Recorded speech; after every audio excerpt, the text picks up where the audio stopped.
Welcome to Sonderling Inc. Episode 28, I believe. I have some players. Let's start at the bottom this week. I'm Sir playing Gruntos the Kobold Ranger. I'm Vosk123 playing Vergeros the Half-Elf Sorcerer. I am Holocall playing the human fighter Holocall. I'm Eastbourne playing the Goblin Wizard Striggs. And who would like to cover what happened last time for a free inspiration point?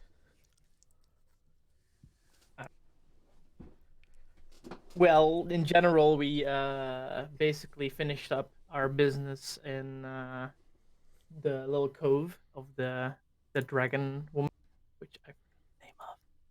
Elena. Yeah, Elena. We uncovered some information about some place she wanted to take land for herself. Kind of. No, that was the mother. Mm-hmm. So we first saved Elena. We first saved Elena from the vampire, and then we talked to her. Then she brought us to the den of her mother and father, or at least of her mother. And then there we heard about a quest in the city of Ook. Lich that needs to be killed, if I'm correctly. Yes, and the Lich had a phylactery, of course, because all Liches have. And that phylactery apparently was a brass ankh placed somewhere in... What was it again? Had it written down somewhere. Somewhere in the old places, anyway, where the old ankh was located. The gold. And that we found out, or we think that that's phylactery because they told us that, and that's the best guess they have. And they thought the way to get rid of the phylactery was to cover it with a link, a layer of zinc from boiled holy water, and put it in a crucible to fire it up. And basically, more than 50 miles away from Ook. Right. Gotta keep all those details there. Important. Yes. You don't want to accidentally let the Lich know that you have his phylactery and know how to destroy it, but haven't quite done everything. That would be bad. Mm-hmm. All right. So, you guys go ahead and take your inspiration. You guys are currently somewhere around there, at the mouth of a cave. Your ship is it is night. Your ship is embedded into the bank of a fairly slow-moving river going through the fen. You guys can hear like cricket song, and just the sounds of a great swampy land about you.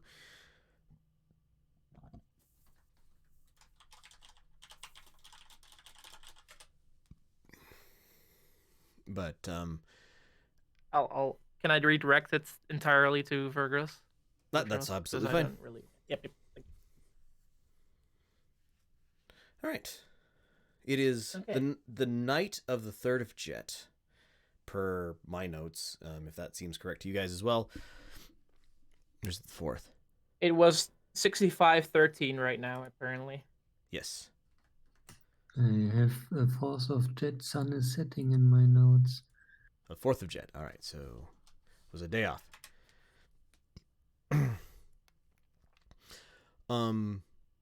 She did let you know that if you guys wanted to let her know what your decision was later in Orkland, she had contacts there. Otherwise, yeah, that's basically that. I don't know. Words are hard. Did she also have contact in Taquidon and Unnamed City? She probably Yes, she probably does as well. So Taquiden, and I still need a name for this city, which I don't have. Name generator. I want somebody who isn't me and random name generator to name that city, but that's neither here nor there. We'll cover that in the future. I can come up with a name for it if you guys decide to go there, because we have our own name city there too. But yeah, what's your guys' plan here? It's quiet, relatively quiet, other than the insects. So I vote we actually accept this quest. I mean, library full of data. I need to get there. I really want to know how to destroy that lich. It's a good mystery if it was correct or not. Yeah, she was talking about the library in Taquiden. They Taquiden, yeah. might have some information, but might not be correct. So if it confirms, it's still a question. If it's completely different, then it's more likely that she's right than the library. In my opinion. Yes, because there can be deception in play. Yeah, false information. Mm-hmm. I mean, technically, she could get false information as well. But hey, that's true, but yeah, gotta try something, right? Correct. I just realized there is a scale. There's a square scale over the map now. I can actually keep consistent distances. Yeah. Anyway. If you would want to, yes, you can. You don't have to, of course. Consistenter than I have been. All right. Yeah. So do we want to first go to Auckland to stock up or anything, or? Could be handy. You guys would all know that the fastest way to get to Taquiden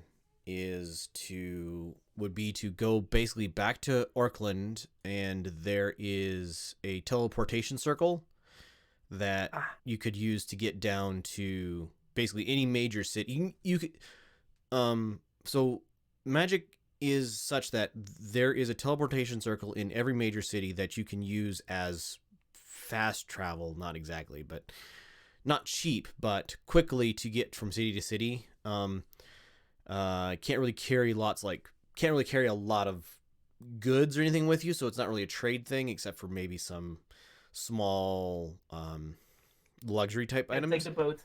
But the boat is going to be faster than a sailing vessel, but slower than taking a journey back to Auckland and teleporting down there. But if you teleport, do we have to be fast? You did not get a sense from her that this was going to be something happening tomorrow. No, because as I already thought she said was that the lich was there for a couple of 100 years already. Yep. So dragons have very long lifespans, so they tend to make plans that stretch over years. And she also mentioned raising an army with Magda, who is the current ruler in Kirsch. So that would have to happen as well before she was able to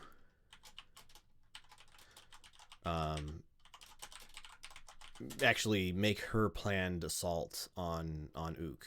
So yes, you guys have there's time.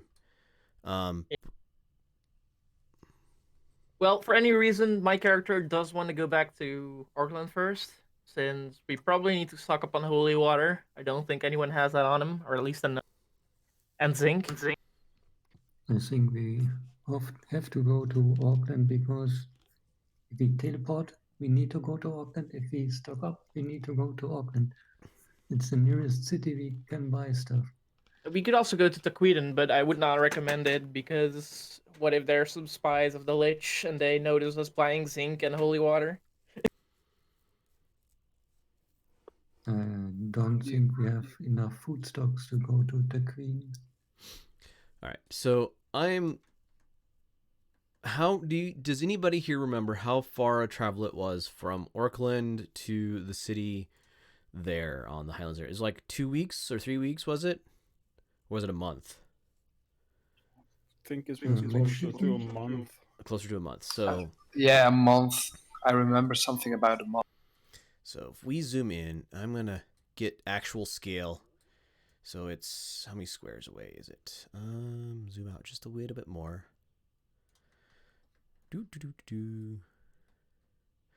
21 feet. All right. So Accurate. 21. So call it 20, or each week is a 5-foot square of travel. Yeah, about About that. But that's by your flying vessel. Walking is slower, and if you guys had like battle griffins or something, it'd be faster. So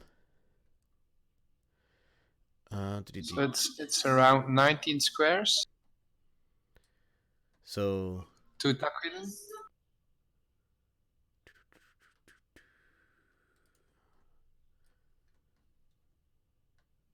Oh, 14 squares.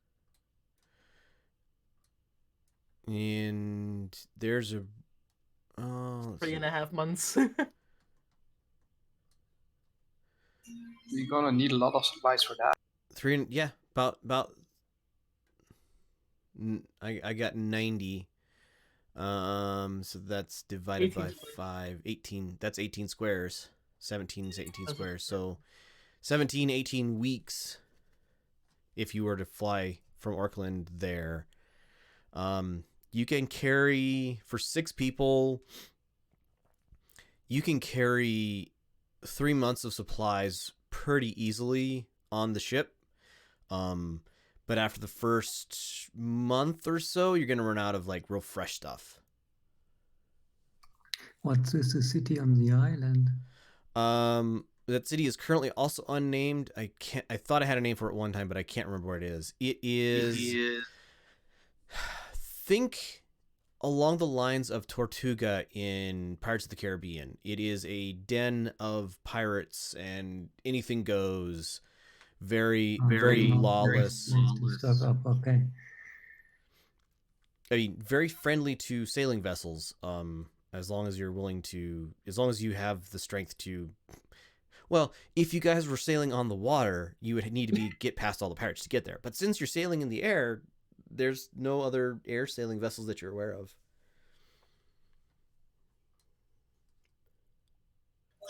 That we are aware of. Correct. Yes.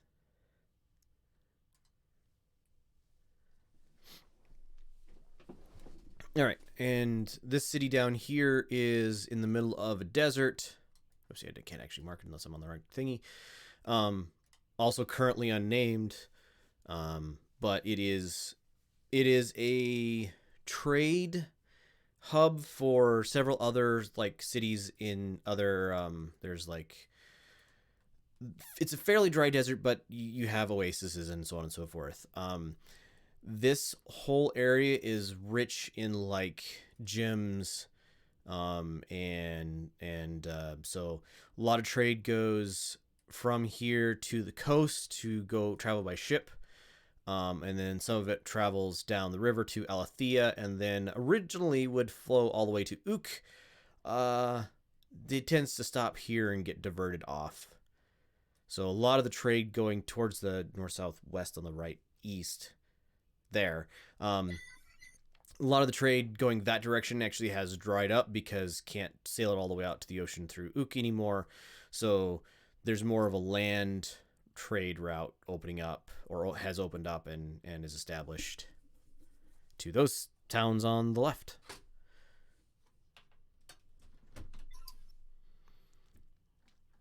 Well, it's nighttime. I say we get a good night's rest and start sailing to Orkland tomorrow. Yeah, sure. Agreed. All right. Sounds like a plan. All right, so everybody settles down into the settles down into their cabins for the night's sleep. Can I cast alarm? You absolutely can. Where are you putting it? Hold on, well, I'll- the entrance to my bedroom on the ship, or our bedroom, I don't know how it's. There's like a shared room. Bring up the bright sail. So here's the actual ship you guys are staying on. So number 3 is the captain's cabin, and then there's 4 or 3, 1, 2, 3 like staterooms. This was the original bosun's cabin. Move. So there's actually a fold down bed or netting there, and then there's also comment number 6 also has like a bunch of ship's hands type places. I don't know who's claimed which rooms. I think Grunthos has claimed the captain's cabin.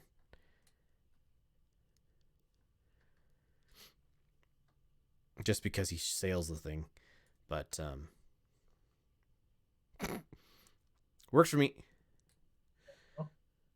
So 30 foot on 20 the door foot cube. You can cover a lot of, if you want to put on the main level, you could cover a lot of the main floor. Otherwise, yeah, you can put it in front of your door. That's fine.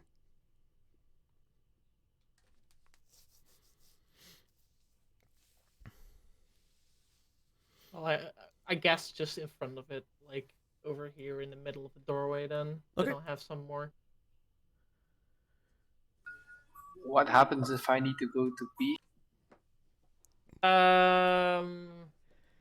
You can designate Well, friendly people who don't trigger the alarm.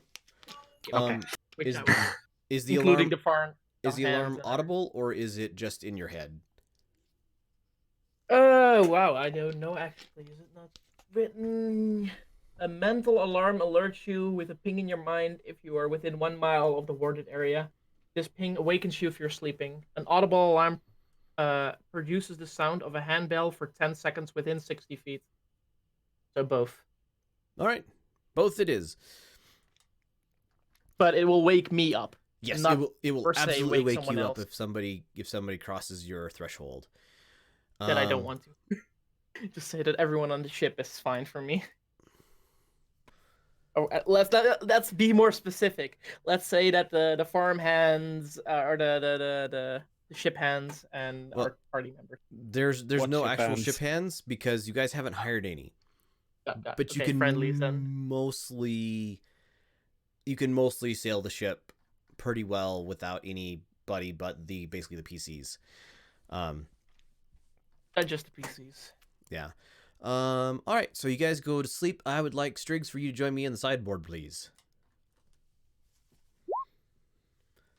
Interesting. All right, so you get your cabin the way you want it, and lay down, go to sleep, and you find it very hard to rest. So you sleep, you try to sleep, you roll over, you basically fight sleep for a while. Eventually you manage to get yourself comfortable, kind of burrow into your blankets, and the sound of crickets and other insects fade away, and you wake up. You think you wake up. You open your eyes, you look around. You are surrounded by dry grass fields in a barren wasteland. Skeletal trees slowly wave in the wind in the distance. You smell sulfur and fire, and look around, unable to pinpoint its location.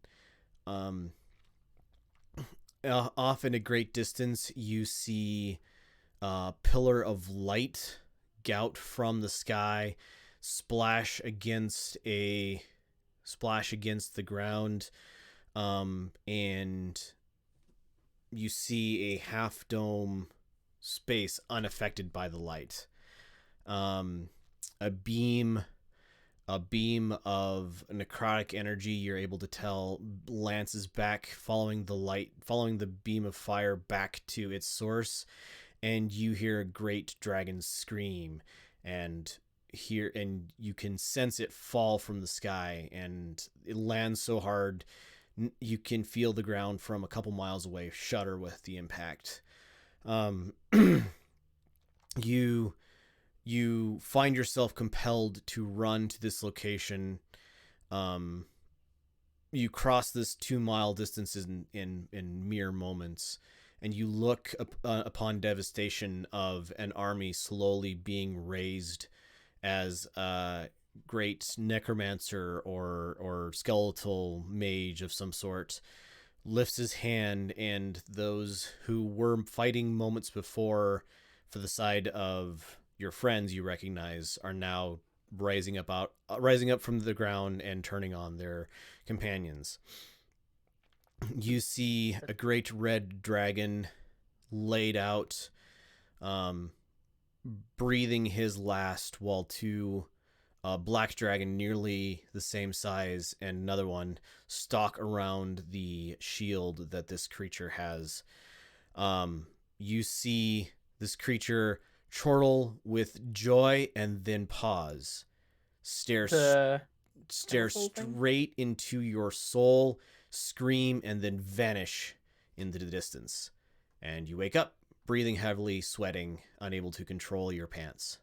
I have a charisma mod of 4 now, so that means Right. with each damage I can add 4 extra.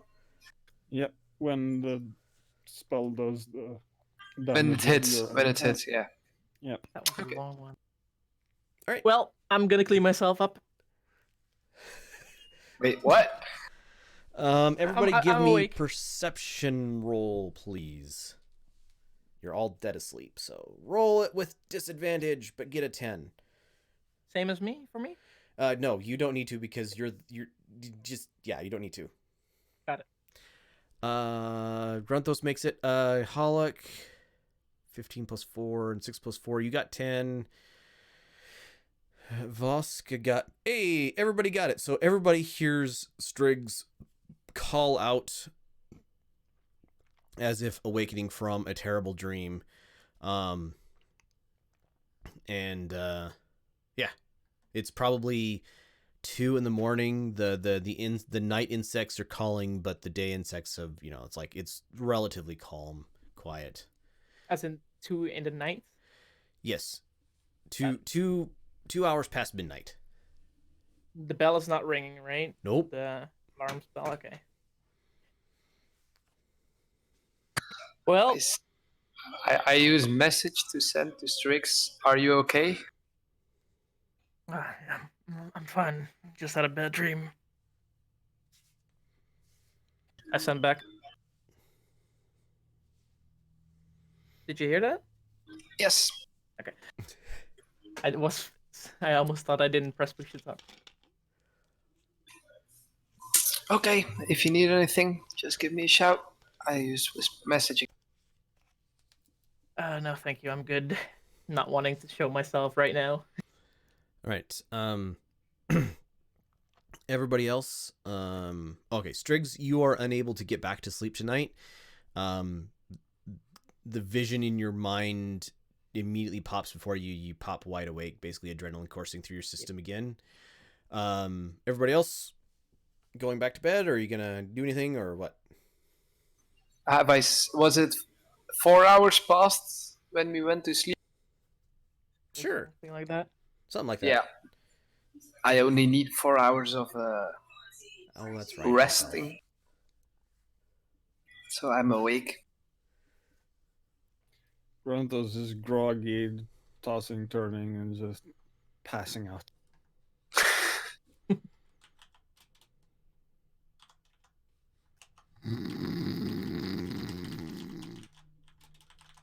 So you're sleeping well as well, I guess. That's Grantos. Yeah. All right. Morning comes. You guys hear bird song as the sun rises in the direction the sun rises in. It is, here you see the Great Fen is full of life. You can tell that after having been here for a day. This place teems with life. Those of you who have heard rumors of like black dragons, and there's always the tale of poisoned swamps, no life, horribleness. You're not getting that impression here. This place is a great swamp, but it is also, like most swamps, teeming with insects and birds and life. So we haven't left yet, right? Nope. Do you mind if I get gonna tell a message to our friends here in the cave for a bit before we leave?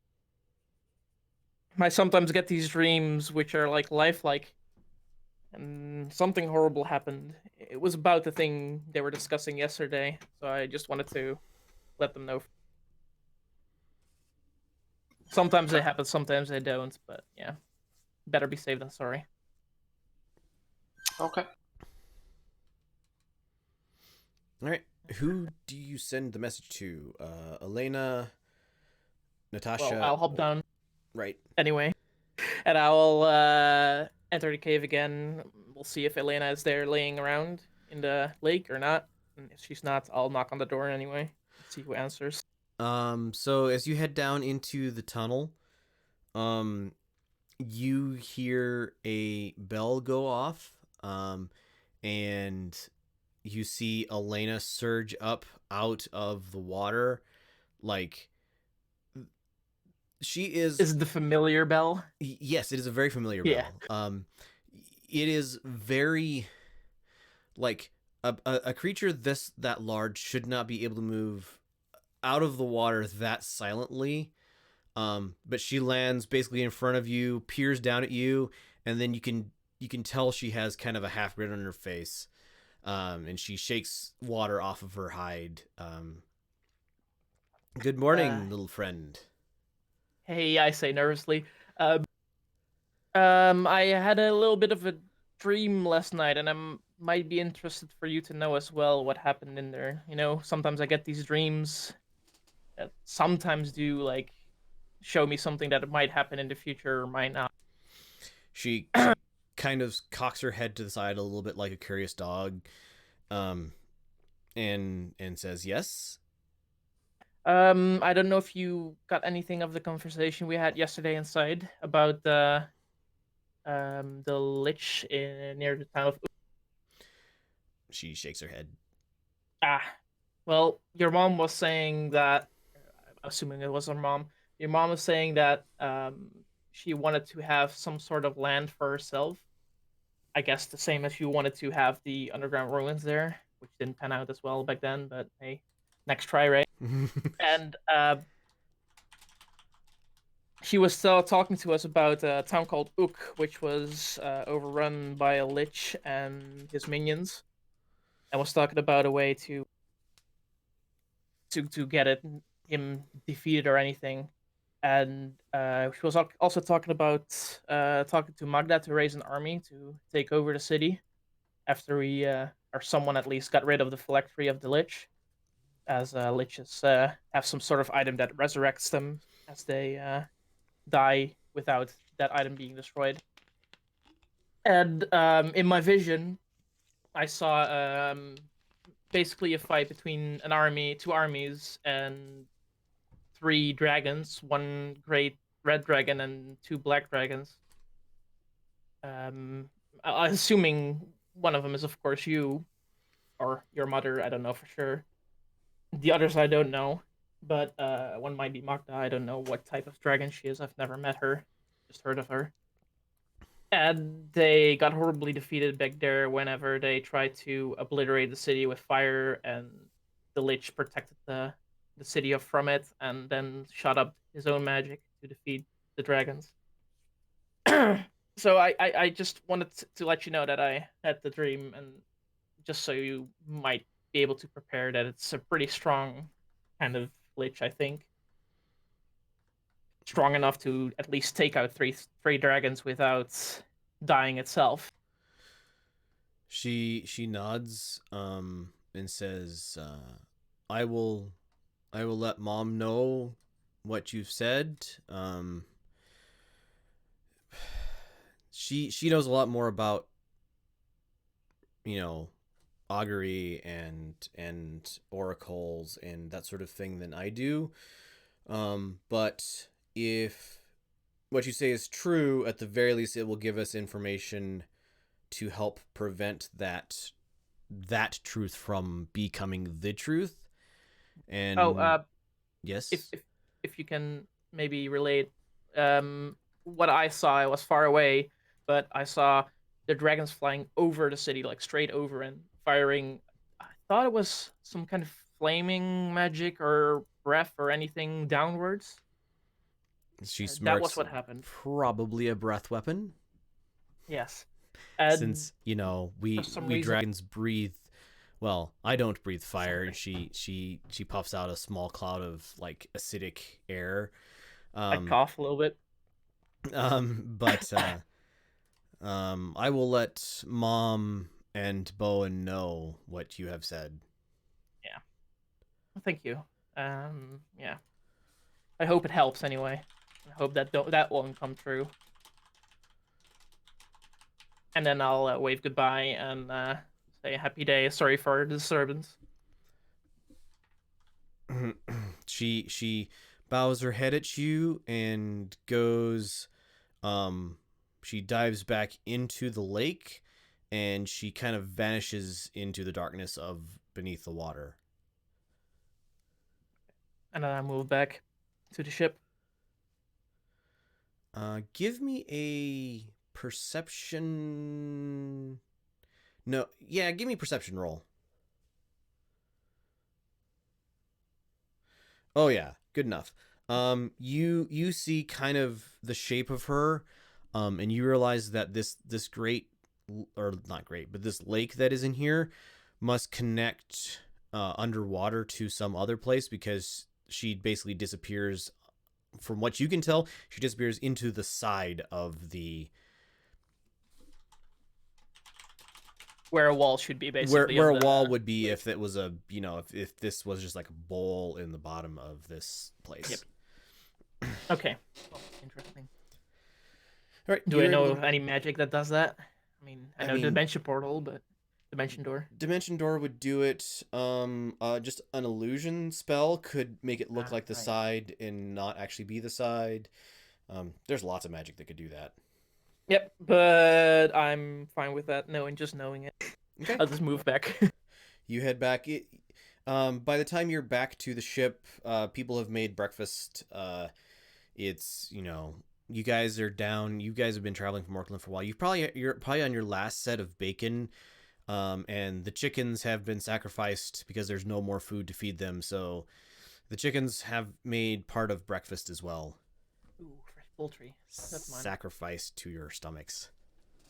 Hey, there's a hunter on the ship. True.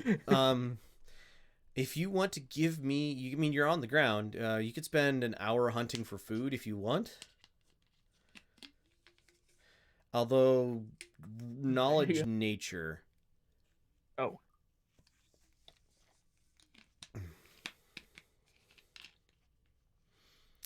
Nine. Okay, so with a survival roll of 16 and a nature roll of 9, you head out, spend about an hour hunting around.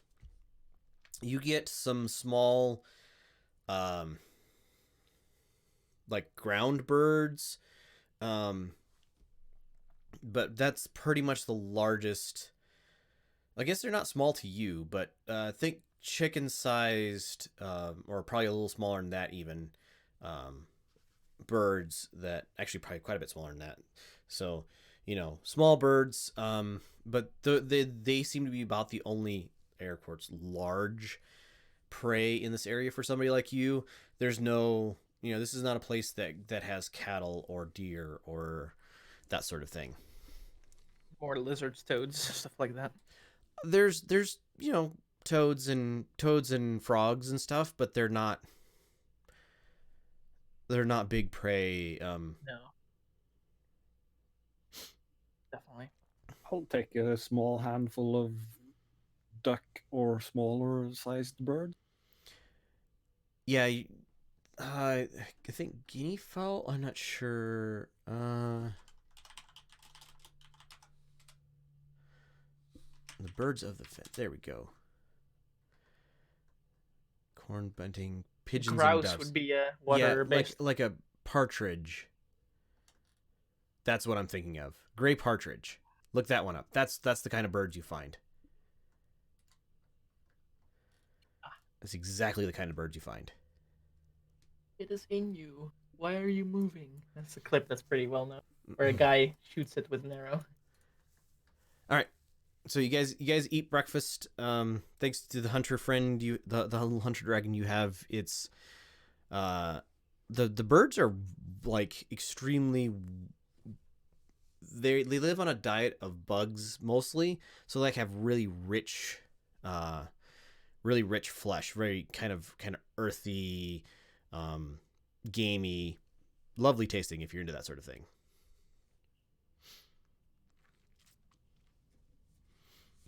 What's your plan? Noms the Like- food, then Travel slurp back. the ship out. Slurp the ship out of the river and fly to Orc. I would agree with that. You lift the ship up out of the muddy bottom and you start flying it a little bit. You realize fairly shortly that this thing is very heavy. And you take it out over the water, wash the mud off, basically use the river water to kind of wash the mud off, and it restores its back to its full flight. And yeah, you're a month away from Orkland by, I think. There's a really quirky thing about my 3 weeks. divination thing. What's that? It's every long rest. We can just roll it Yes. once unless we need are doing a Or can I do like something like do good roll just say like if I do good rolls then it's specifically for moving ourselves or doing like special things on the ship to keep it running, and bad things are for enemies trying to spot us or something like that. yeah, well, I mean, And then just you decide what I roll basically. I don't care about it, but I think for the purposes of this, unless I have something specific, like if I say, if I have you make a roll and then like a day passes, then you can go and you use one of those things, go ahead and re-roll it. But otherwise, we'll just roll it once until you have something that consumes them and then have a long rest. Sure. If that's okay. yeah. All right, so you guys are about 3 weeks out from Orkland. Striggs, you have spent some time learning how this ship is working. Give me an Arcana. Actually, Vosk, you can as well. Give me Arcana rolls. You guys are As both it has been researchers. foretold, can it be a 16? One of my divination rolls. Yes. Plus the 7 for my Arcana, which 23. All right, 23 is plenty. And a 20 is plenty.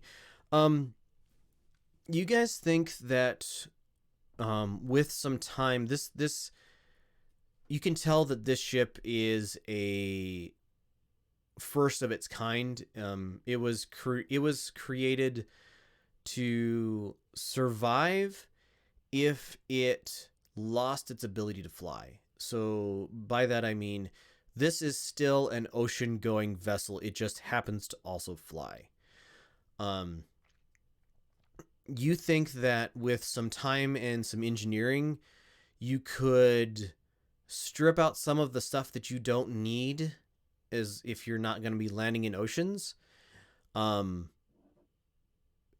make this thing maybe go a little faster or be more maneuverable.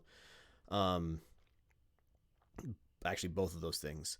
But it would take quite a bit of engineering because like the spells that cause this thing to fly are laid into the hull of the ship. And if you were to just cut away sections of the hull, it could damage the Yeah. actual magic helping this thing fly. But Got it. you both have spent long enough on board to be like, I can see what they were doing with this, but I think there's maybe a better way. It can be made better, Yes. more efficient. Well, let's see. Do I have anything special? No, not for this. Well, I wonder, is it possible to add extra spells or things to it? I'll start researching that. Let me just say it like that. All right. So you guys get back to start thinking about it. This will be it would be like a long task we could handle, Yeah. like as a between game roll sort of thing. You guys get back to Orkland on the 25th of Jet. This is the longest jet any of you can remember in pretty much in your lifespan. Can I have a description of a jet, maybe? Okay, so Sorry. Jet is the month between the years. Oh. The okay, I'm gonna do a little bit of background knowledge since you haven't had as much as some everybody else. I don't think Vosk has either. But I gotta pop open my wiki. Sam, just for knowledge, me and Strix work together on that thing for flying the ship and stuff. Okay. Yeah. Well, it's between sessions, so. Yeah, I we'll- know, but still. Yep, absolutely. I'll figure out later what that looks like and how you do it. Calendar, right there. If you look at the your stream, I have my calendar pulled up. So the Jet is the month that exists between the last day of Pearl, the last day of winter, and the first day of Emerald. So spring months are Emerald, Jade, and Peridot. Summer months, Ruby, Carnelian, Fire, Opal, Topaz, Amber, Citrine for fall, and Diamond, Opal, and Pearl for winter. So Jet is so every month is 4 weeks of 7 days. Every month is 28 days, with the exception of Jet. Back 150-ish to 200 years ago, Jet was also 28 days long. That was just how long Jet was, and some good gods got released, and the least that Jet has been since then is 4 days long. And in your guys, you guys are all human-ish lifespans, 30-ish years maybe. In the past 30 years, Jet has been averaging between 12 and 15 days long. It is currently the 25th of Jet. And there is a certain sense of wrongness that exists about the month of Jet. It is so if you look at the sunrise on the first day of spring, it is the equinox. It is the sun rises in the direct east. And if you look at the sunset on the first day of spring, it sets in the direct west. In the northern hemisphere, the sun rises and sets just to the north, I believe it is, of that direct east, direct west line, because basically you aren't actually at the equinox yet. So you as a person who lives in this world, you can tell the difference between Jet and Emerald just by the light of day, basically. It's basically like our summer and winter in real life. Yep. So there is, like, crops don't grow very well in Jet, and so there is people don't like starting their gardens and their farms and stuff while Jet is still running, but early spring crops you want to get started as soon as you can in the spring.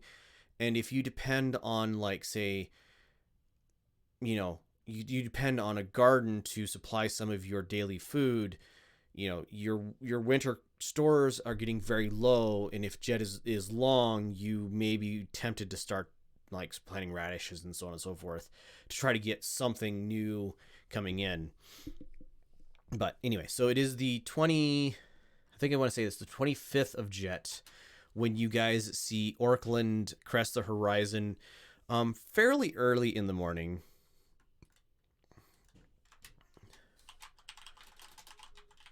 So do we move up to it, or are we generally just parking it a bit away from where we want to not? That's up to Grunthos.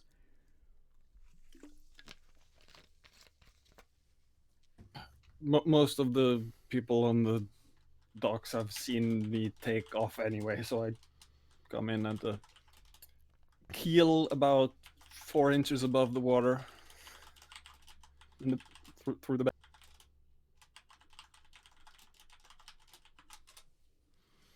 All right, so you land in your normal location. I think you guys paid. I don't remember how much you paid for, but I think you're gonna have to pay for docking fees again, because it wasn't forever, and it's been Nope. You've had the ship for quite a while now. It was a couple of weeks at most. I think Right. I paid. 2 months. Yeah, it was like 2 months, but that's been 6-8 months ago. All right. So you land your vessel, settle it into a docking slip. You see the dock or the harbor master, wave at you, start approaching your ship, and wait for you to put your plank out.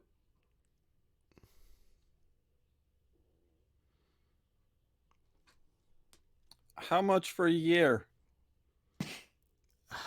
How much for a year? All right, so that's a great question. Most docks would be paying tax on the goods they brought in, and then they would pay a dockage fee. Dockage fee is something like probably like a bronze a day plus taxes, because taxes would be the majority of it, but they don't want people leaving. They want to keep people moving. So we're gonna say, since you're not bringing any goods in, so we can't use this place for trade. We're gonna go with a brass a day to hold this slip for whenever basically you want to arrive. Otherwise, it is a bronze a day for every day that you leave the ship here. Do we need a permanent parking spot? I mean, it's nice to buy it off, I guess. Are we going with the ship or are we going with the transporter to where we need to? I would say ship. We have more versatility. We can take more things. Maybe we can earn some money shipping stuff down there. If we have room for it with all the food we have to bring.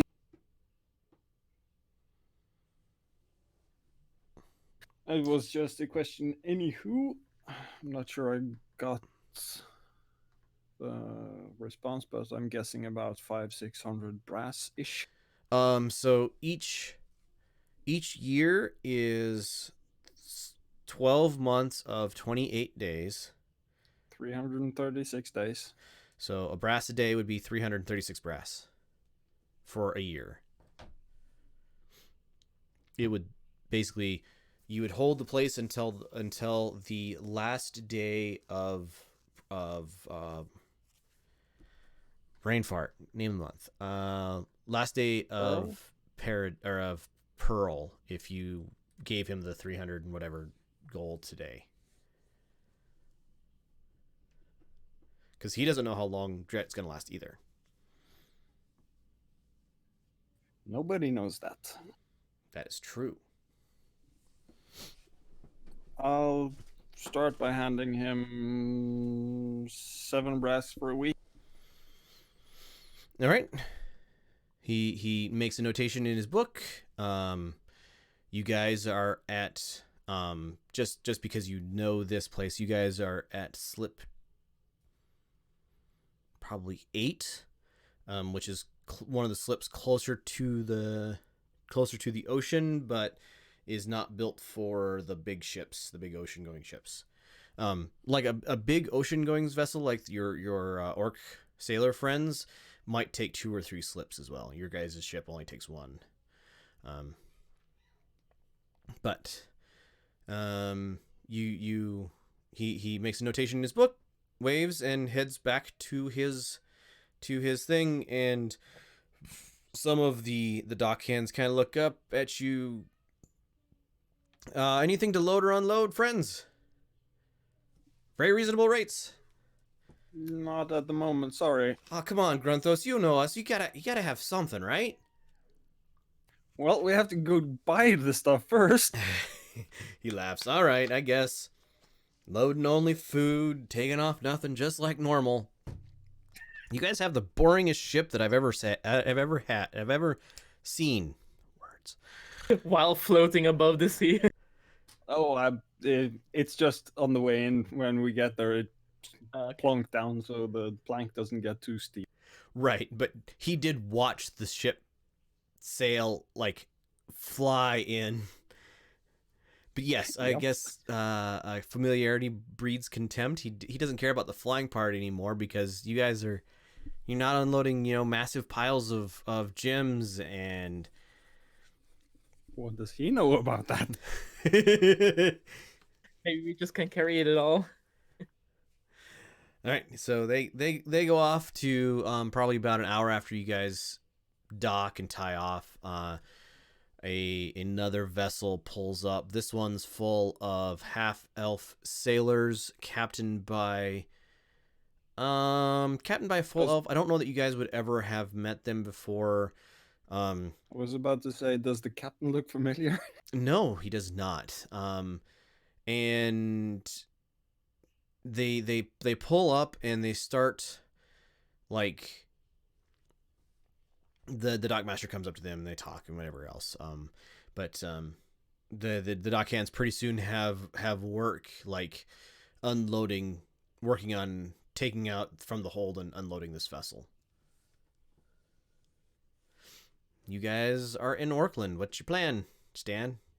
Do you have like a general idea of what they're unloading, or is it just closed boxes?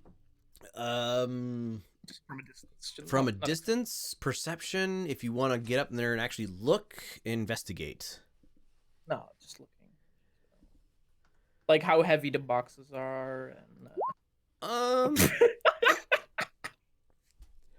you are certain that they are unloading boxes of grain.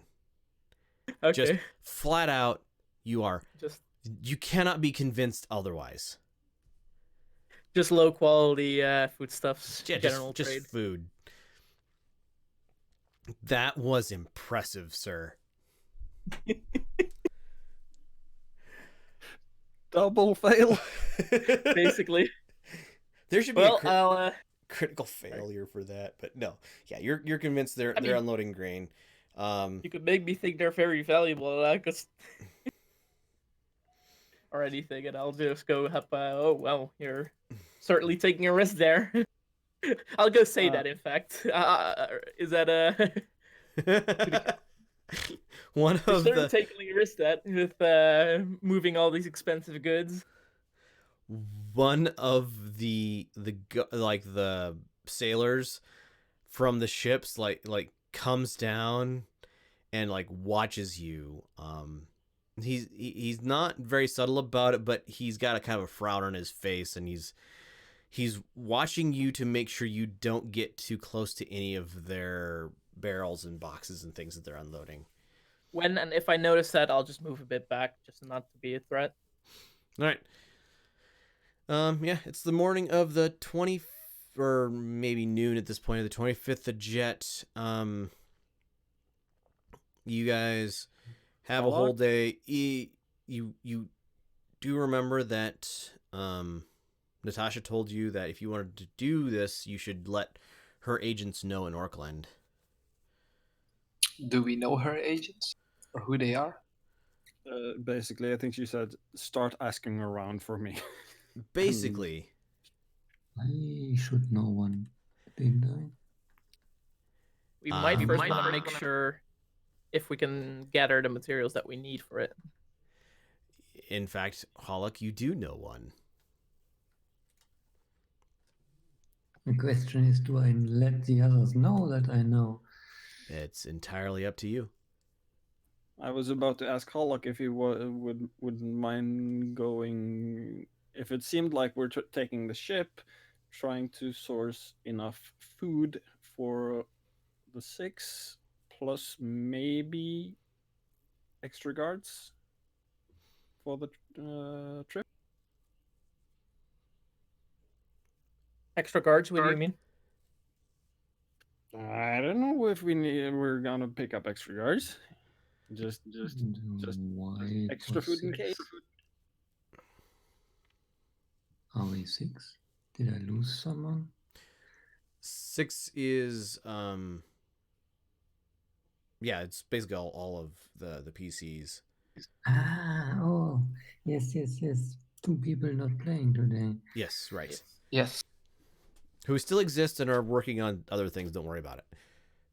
Basically. I still think they are sleeping on the job. So they spent 3 weeks sleeping. All right. Okay. So Hollock, do you let others know that you know a contact, or you just volunteer to start asking around, or do you let somebody else volunteer to start asking around? Did we decide to actually do this job? So visit it? I vote yes. or- I think that Inter also voted yes because of money and stuff and influence. Yeah, and he wanted to be the best known or the what was it? Oh right. Yeah, the hero or something like that in the that specific Yeah. region. Grantos is once in adventure. Definitely is one. And I am just happy I can solve a mystery. And There's I also don't that. know how Shepard would. But seeing that we're with 4 who said yes already, I think. Okay. Or not. At least 4 who Four, said yes. yes. Right. It's not that we cannot do like other side jobs. It's a long-term job basically. Yeah. I think I will take the day off and head home. Wasn't home in a long time. See if it's still there, and will take on this business tomorrow. All right, join me in the sideboard, would you, Hollock? All right, so you arrive to your house. It's noon. You unlock the door. It's still obvious that this place hasn't been taken over by anybody else. The interior is clean and tidy, and there's some like bread rolls under a dome. I guess not bread rolls, not like sticky buns. There we go. Are under a like metal dome on the table, or a glass dome on the table. You can feel a minor magical spell, or you can tell there's a minor magical spell woven into this thing. And when you crack the seal on it, you smell like freshly baked sticky bun. The aroma just comes up to your nose. I would like you to make an Arcana roll, please.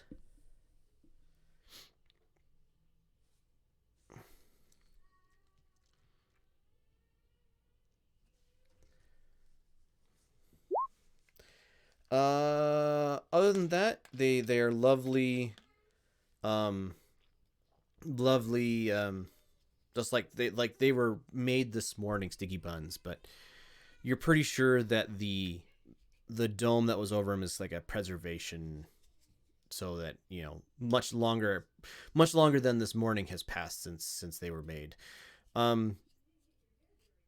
You gonna hang around for your house for a while, or are you gonna head somewhere else in town? Oh, I think I will get something to eat. We had a noon, had we? The snorting boar. Yes, that sounds good. All right. You head off to the snorting boar. By now, I'm sure Grunthos is already there. Actually, I think I'm gonna have you we'll go back to the regular chat, and yeah, that'll work. It has some warlock things. All right. It's evening. I figure at least Grunthos is in the snorting boar. Kind of this is kind of the hangout bar that the Sonderling Inc has adopted as their own. Striggs and I have just forgotten your character's name, Vosk.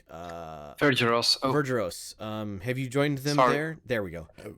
Have you joined them there, or? I was already drinking there. Yeah. Yes. Along the day, I would have moseyed on up to the Temple of Daha to see if Sister was there, just to say hi, and been trying to find some goods transport to Taki. Yeah, he wants to take a job to transport goods. Okay. We'll roll that in a little bit. I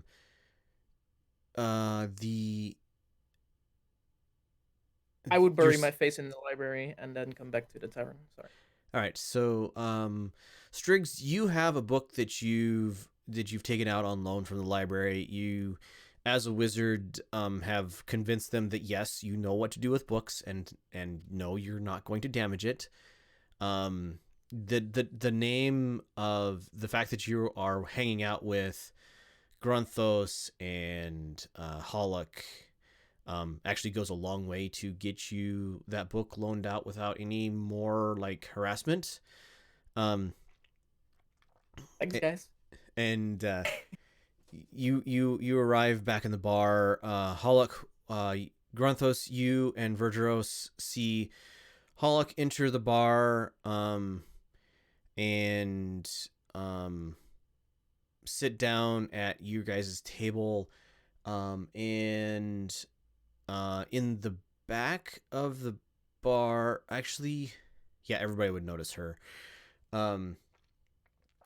At the back of the bar, you guys see a half-elf woman, probably very, very early adults, maybe 25 at the oldest. I'm going to sneeze. Hold on.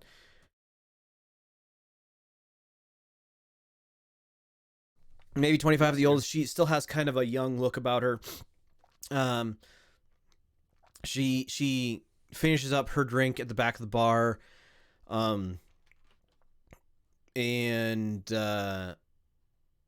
sits down at the table with you, and she smiles at all of you and says, "Hello, I'm Lupe. I think you guys have quite the tale to tell."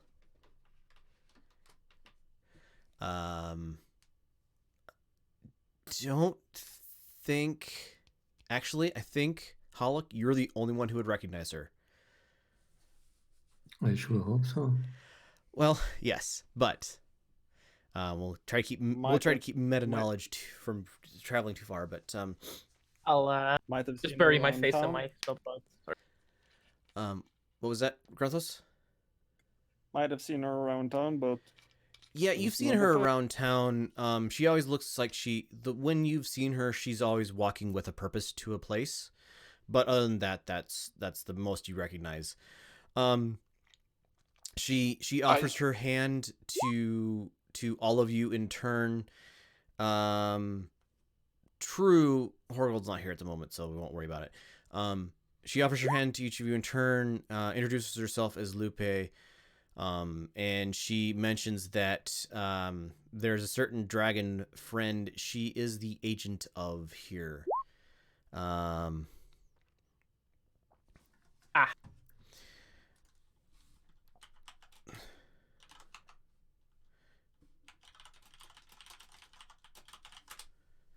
right. She orders the table around of beer.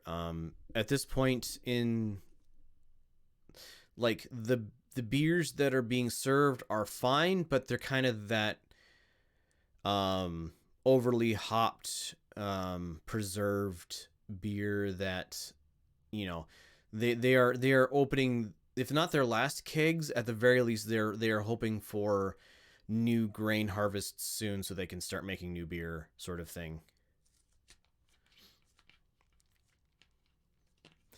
All right, she's kind of looks around. So, tell me the tale, or at least let me give you my thanks, since I have already heard it once. But I'd like to hear from your own thoughts. Also, if you have thought of any if you have further thoughts on what my patron has offered.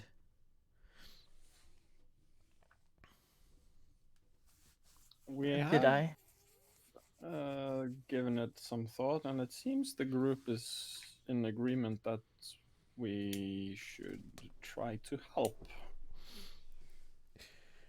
She claps her hands together, big smile on her face. Fabulous. I am very glad to hear it, and my mistress will be glad to hear it as well. Hold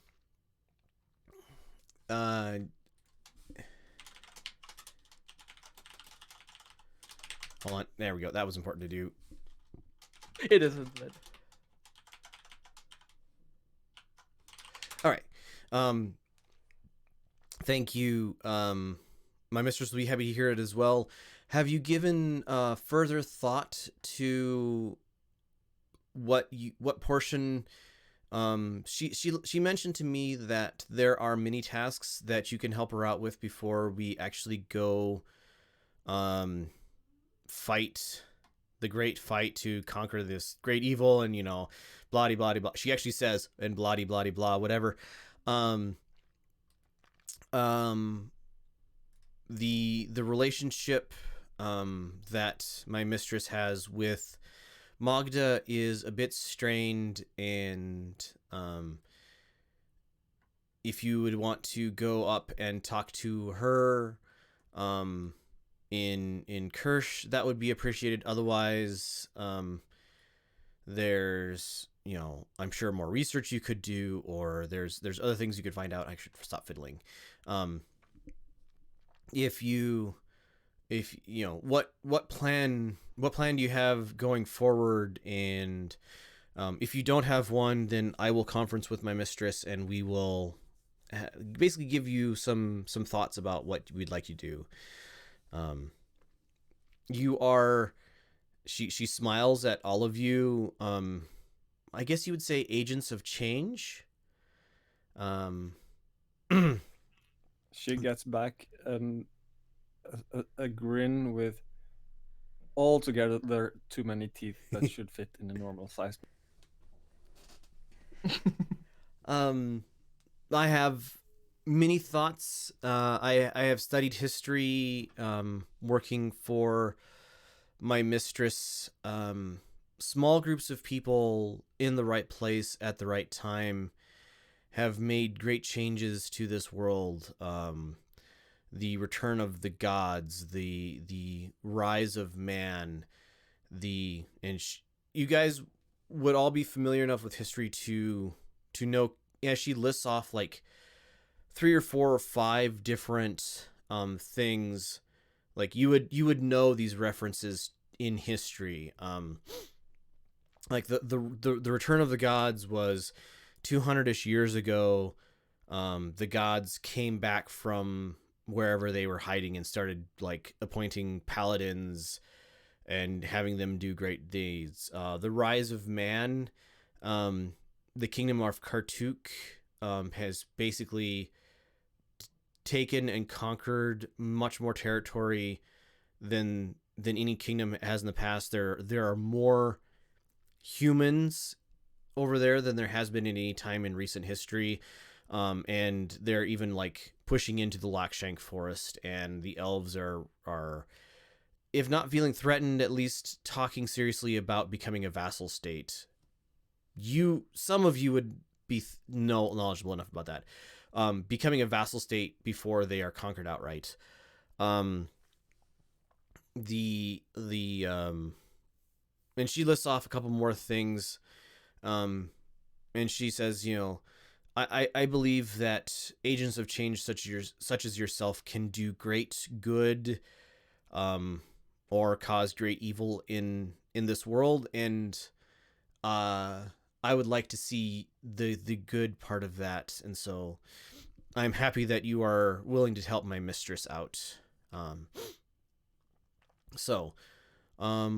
Do you have a plan going forward, or would you like to meet in a couple days and we can discuss what needs to be done before we go flying our ship into the teeth of an undead horde? As far as I understood, the main part of the job would have been getting a certain item from the village and getting rid of it in some kind of way. I say that in a little bit avoidance of a way to not make sure that anyone who's listening doesn't catch up to it. She nods. That is true. The plan, and if you know a way to do that, as just the 6 of you, or 5 or 7, or however many you have when you implement the plan, without any outside help, that would be amazing.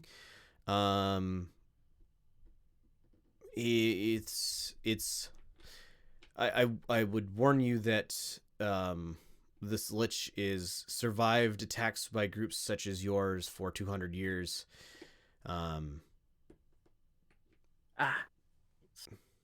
There's nothing is impossible, but something like a distraction or anything might be useful if we want to pull this off. She smiles and says yes, and that is where Good idea. That is where an army comes in. And the armies of men on the Burgundy coast are stronger than any army that has been known for at least 100 years. They convincing the leaders in, I'm going to move the map around a little bit, the leaders of Kartuk, marker, there we go, Kartuk and Kirsch and the Langshank elves to proffer forces to the south and attack en masse. Could definitely grant a diversion to the creature living in Ook. But that the strength of arms, I mean, there have been armies of paladins trying direct assaults on the city, and they always get to the city gates and never any further. So, did they come back though, or do they get actually completely defeated with no returns? Usually some return, but they are broken men and women, and often their compatriots are seen in later years wearing the tattered robes and armor that they wore into battle, ravaging countryside. That was what I was saying. Are they broken physically or mentally? Yes. Both. There is horror in that city.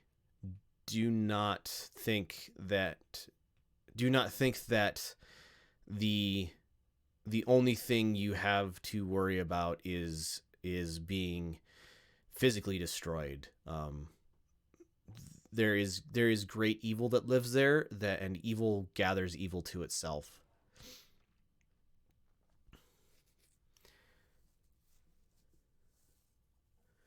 Yes. Would there be any sort of map of the city in this library? Or would you have Of the to city get of Ook. close? Of the city of Ook, yes. I do not know. Perhaps in the Great Library of Kartuk there might be a city map. In the southern continent, there's more likely to be something along those lines, just because they are much closer historically to Ook itself. I don't know. Orkland. I mean, Orkland used to do much trade with people traveling from Ook before the city fell, so there's possibility that there's something here in town, but I don't know of anything. My mistress hasn't tasked me with finding that out, I guess. Understandable. Yeah, researching the type of beast he is. Kirsch would have information. Kartuk would absolutely have information on liches, and like general information on how they're defeated. There is a great college of cleric of like clerical matters in Kartuk that all of the high priests and priestesses of the Burgundy coast come from. There likely is more information there on like how powerful liches are and how to defeat them and that sort of thing. But specifically about this person himself, everybody give me an Arcana check, please, quickly. 14 plus 7 for me is 21. 14 plus 7. Oh, right. Yep, Good my enough. second dice. Absolutely. Arcana. Oh, Grunthos. Absolutely. So, Very Grunthos and Striggs, you guys have noticed that the sounds from the bar are sounding like muted. And notice something on the table. Verdros, you also notice that the sounds from surrounding are muted. With a 21 and a 19, and a detect magic, there is a small like open locket on the table, kind of subtly in front of. You guys didn't see her put it there, but it's just laying open on the table in front of Lupe. And it is. Detect magic shows this as the silence spell, but it's kind of shaped a little weird. So, Striggs and Grunthos, you are absolutely certain that none of the conversation you guys are having is traveling outside of this table to anybody listening in mundane ways. So, they would take some sort of magical hearing to pierce through the effect of this. The conversation, looking at the magic Striggs, like people sitting outside of this would be hearing a conversation that has nothing to do with what you guys are talking about. Got it. Illusion, kind of. Yeah. On the outside. There's a bit of illusion magic. There's a bit of, silence going on. But you're certain that it is sourced from this little locket that she has in front of her. It's a very interesting item. I'm certain I haven't seen it before yet. So. This is not something you're familiar with. This is something that spies and scallywags would have. Got it. Anyway, so back to our conversation. So she says, if you guys would like to spend time researching and finding out more information, she looks at Vergeros and Striggs. I'm sure that you would become very knowledgeable about this creature, and that can be as useful of information or as useful an item as a large army of human men could be. True. Well, it Um, seems certainly very useful to do some more research. As Pollock already said, it was it rained to look for the map. right. Once the army is raised, Hollock, you and Grunthos are more skilled fighters than the vast majority of people on this continent. If you wished to spend time training them in ways to defeat undead, she looks at Horgold, and says, "You training people to sneak through unseen, could be very useful indeed." And she looks at, shoot, now I forgot Shepard's character's name. Razvan. Yes, she says to him, and a holy man of your might could rally the weakest foes to battle. So please let us know what you guys intend to do, or let me know what you guys intend to do, and I will start the ball rolling on the rest of what needs to happen before we attack. My mistress was thinking of launching the assault sometime in summertime in the southern continent, perhaps during Diamond or Opal. Many of the northern winter gods have very strong feelings about the undead, and they are not kind, let's say, to them. So they could be an ally in the battle. Perhaps. Or maybe they won't have as much power as in the other times, the undead. Yes. It's one of those things that we would want to, if we do launch, the only problem with launching in the southern summer or, the northern winter is the risk of not getting done before Jet, and Jet is the time when undead are the strongest. So there's So they're not definitely specifically strong in the summer or anything. What's that? They're not specifically stronger in the summer in comparison to the winter. No, they're not. It's really It's weaker in the winter.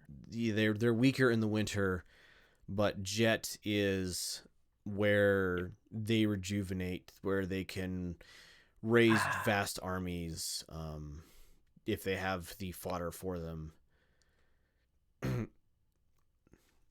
Do we know what undead needs to sustain themselves? Knowledge, or let's me just religion. If you want to just know it off the top of your head, get a 20. God damn it. History, Nope. Nope. Can I look it up in my Yeah. book? I'll So that's a history check, right? That's a history check, so I would need probably closer to a 25. But you get a No. no. So neither of you know much about undead more than just, sunlight generally hurts them. That sort of I'll thing. add it to the list to research. Yeah, that's something that you could definitely research. So you asked me to get a 25. That means I would have needed a natural 20 to. Yep. That That's happens a lot. sometimes. Yep. You don't interact much with undead, I presume. And I don't know. undead as a history check are not as like it's not like their weaknesses, their strengths and stuff like it's not really written down in a history sense as much as like religious study that is how to destroy them, how to do that sort of thing. Okay. If that makes sense. Yep. Got it. All right. So it's better to read up in religious books than in history. Correct. You would know that very much.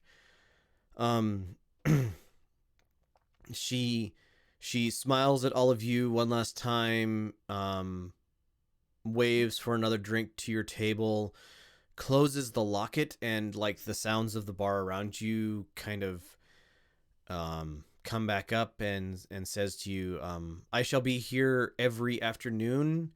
Once you guys have fully decided on your plans, and have a good evening. And she closes the locket. She puts it around her neck, and then she like puts a hood up over her head, and she heads out of the bar. Perception rolls from everybody, please. Wrong one, sorry. Not persuasion. Grunthos gets it. Vergeros doesn't. Nope. Hollick gets it. Striggs gets it. So everybody but Vergeros. You guys all see her. Okay, so Striggs, you see her fiddling with a ring on her left hand as she leaves. Hollick, you recognize that as a ring of whisper. And Grunthos, you can see her like lips moving as she leaves the bar. And you catch like the just enough of the movement of her lips to kind of read her say in a whisper only to herself and the ring that she's fiddling with. They've agreed. And then she's out the door and into the evening. Okay. Supper tonight is at the Snorting Boar is, as it often is, a choice between the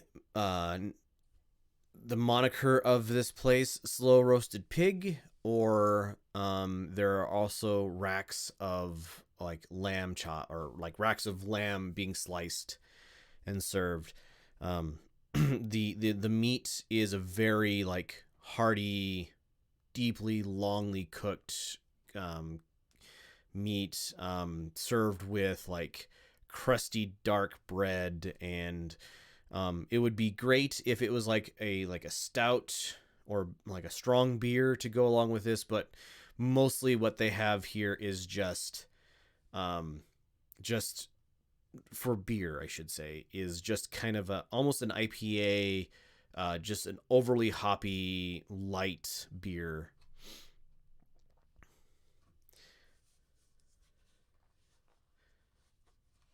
The evening moves on.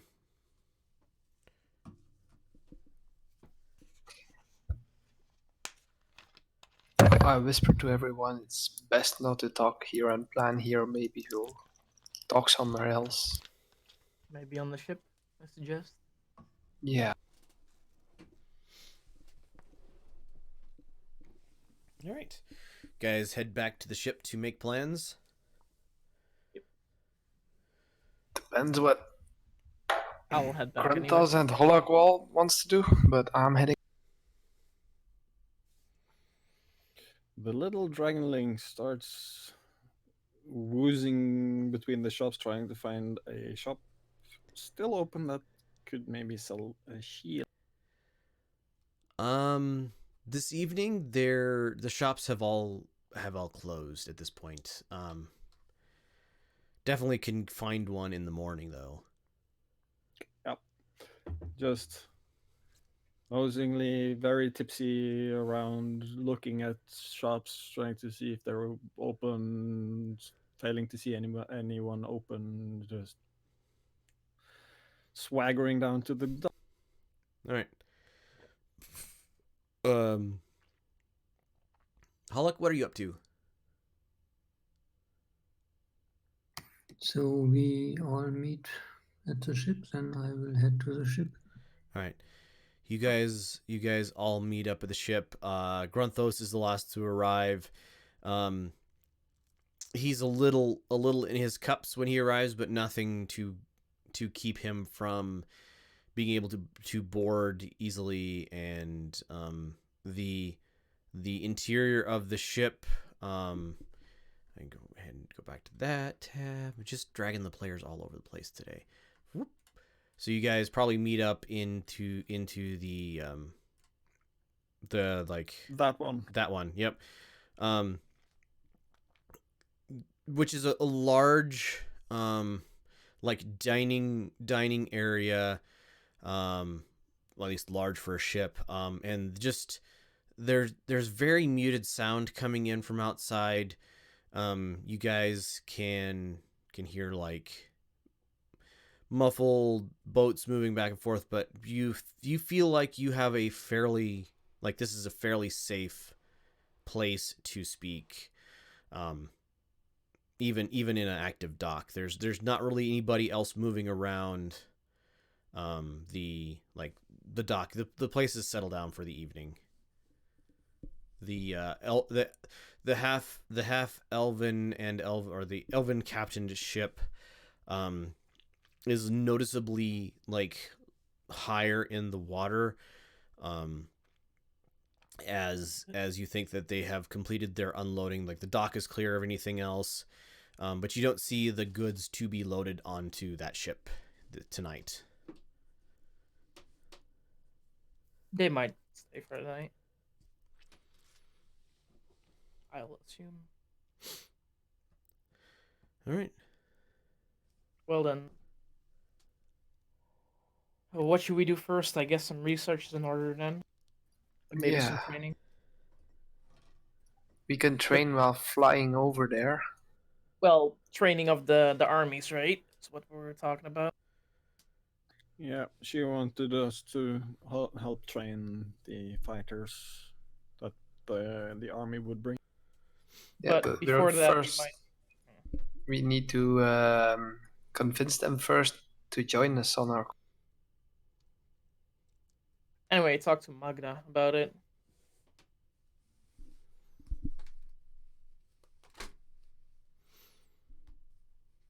All right. I guess I think. Sorry, go ahead. no. As I guess as GM, you guys talk it out. I just let me know what you decide as a group to pursue first. I would say we have to pursue the relations with Magda first to get that in order. And we might do that parallelly to researching in the city. Yeah, I was just about to say maybe best is to research first a little bit so we know how to train them and what we need to train them first. Because it's silly to train them in something and then after that we find out that wouldn't help at all. The problem is the research is probably more in Kartuk, and I think Magda was more in Kirsch, right? Correct. So Magda is in Kirsch, and the libraries. Yep, libraries are definitely Kartuk. It's got a trade university and a mage university and a clerical, whatever a clerical equivalent of a university is called, and it is a city of industry and knowledge and magic. But I mean, if we can first convince Magda to at least help our friend to get the new land and get rid of the lich, we can say that we then can also help training them. And I mean, we know what to train some of them us for. I mean, we know like holy water and stuff, like things that are generally knowledgeable about undead.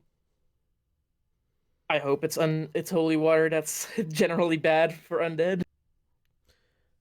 One Do of we the know that, things. Sama? Yeah, absolutely. Okay. So we can also say we can help him teach how to fight with that and stuff already, even before we research him or extra. Or we could also get our most persuasive persons out at Kirsch and have the others travel to Kartuk to do some more research while they're trying to convince Mark. But I don't know if that's smart. Splitting the Just- party Splitting is a always party? smart. Yeah. Yeah.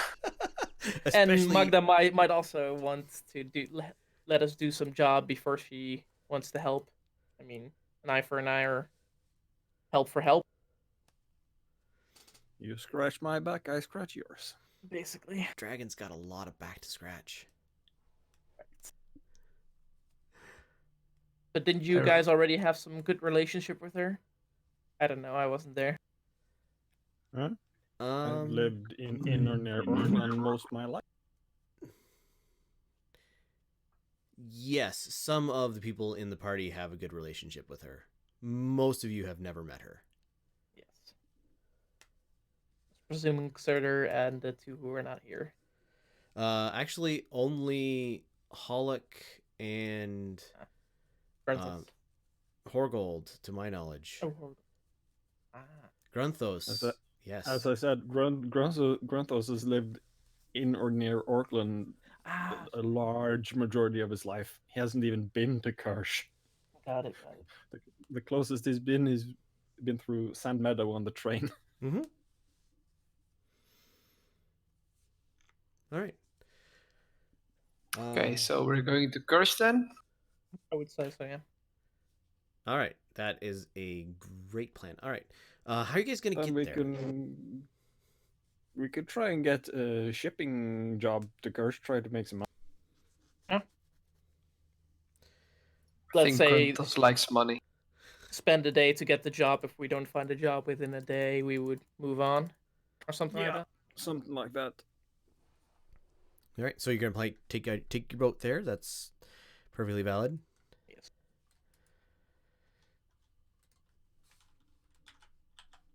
So I guess for the night, go to sleep to prepare. We also might need to stock up on some things. Remember?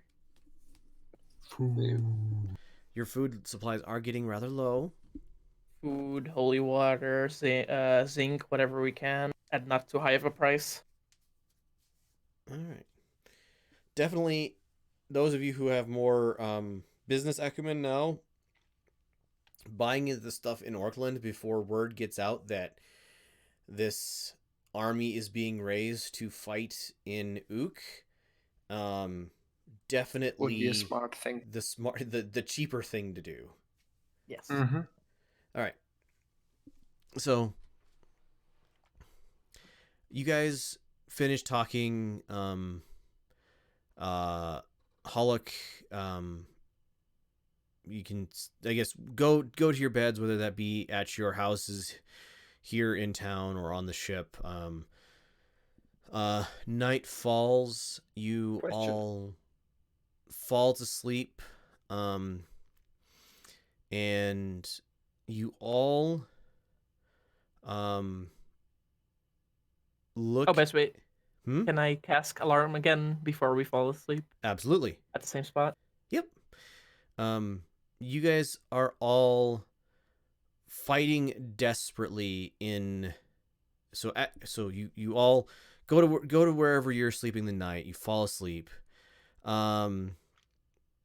You all are now fighting desperately in some sort of cave underneath, or not cave, but like sewer underneath the ground. You're not like, you're fighting. You can smell the water in the air. There's the hint of ocean air, like kind of on the breeze that's at your back. You all hear Horgold say, "Well, this plan has gone swimmingly, hasn't it?" As a group of zombies climb up out of the fetid water to your left. You see, now I've just forgotten his name again. Shepard's character. Razvan. Razavan. You guys see Razavan turn, channel his deity's divinity, and the wave of zombies turn and march their way back into the water. But the group of whites that are attacking you are unfazed by his magic. You guys feel like you guys fight for, it seems like forever. You're sure at least an hour has passed since you first engage, and then there is a break. There is a break in the fighting, and you surge forward into this tunnel system, desperately racing to the place where you think you will find the Ankh. You go, there's you have or actually probably Striggs has a map he has sketched of paths through this tunnel system. You arrive at a gate, and actually I'm gonna have, well, we don't have our thief here, so you see Horgold open the gate, or get his thieves tools out, lockpicks out, and he unlocks the gate and closes it behind him as you guys all pass, or behind all of you as you pass through, relocking it. And then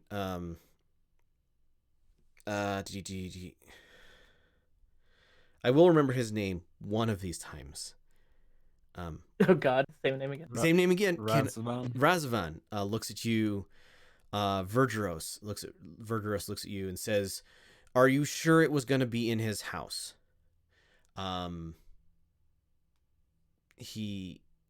Vergeros, give me just give me an intelligence roll, actually. Just a second. Like that? So you are absolutely convinced, yes, you know that it was going to be in his house.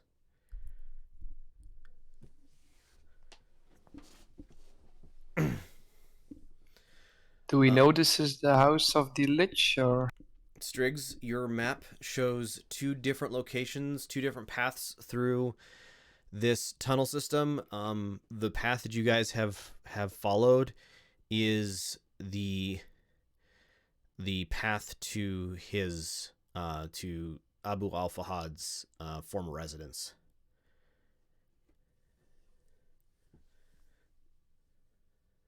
Well, we're going the right way to his house. Those of you with dark vision, I need a perception check, please.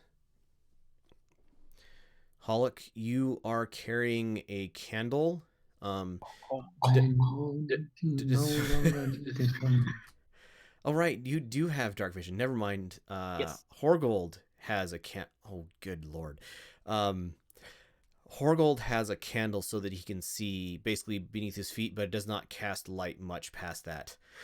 Striggs, you see, yes, Granthos. You see, in, like, you guys have come through a locked door. There's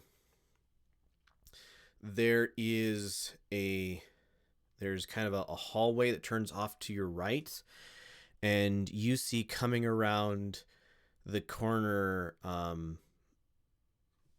at the end of this hallway, you see a familiar face, and it looks exactly like the vampire you guys just slew at the temple. And he is like coming silently around the corner to attack you. Could I have Grunthos? Yep, you see him as well. So we have Grunthos and Striggs. You guys are not surprised. Everybody else is surprised. I would like a initiative roll for me, please. I just closed my eyes and run against the wall, I think.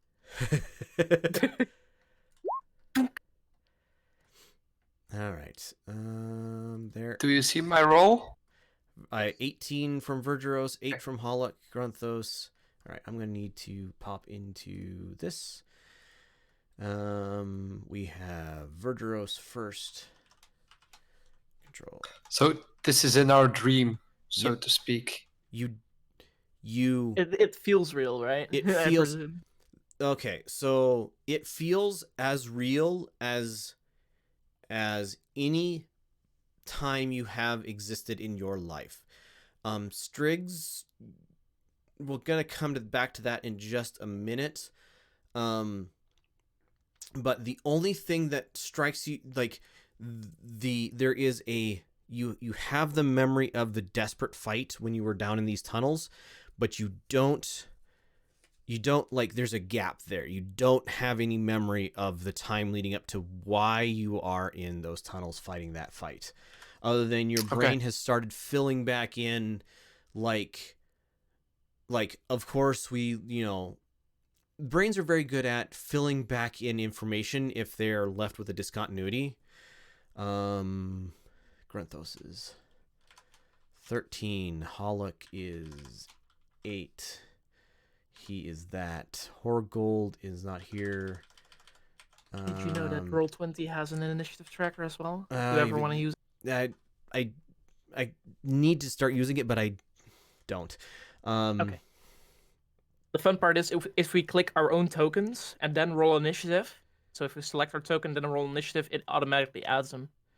Really? Let me. Yep.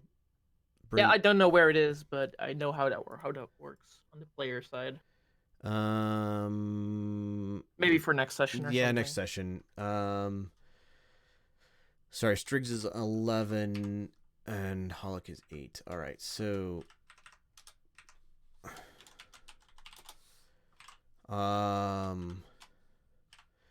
so Vergeros, you have an action. You see at the end of the hallway a vampire.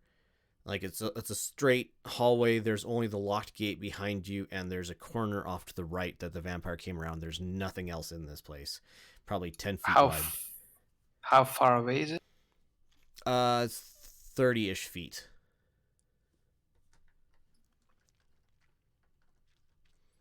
I'm gonna use Firebolt on him. Okay.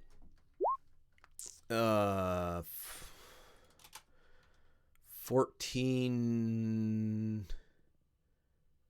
will miss. So you all see the splash of the firebolt as Vergeros casts it, travel beyond and like splash off the back wall, outlining a dark figure coming at you guys.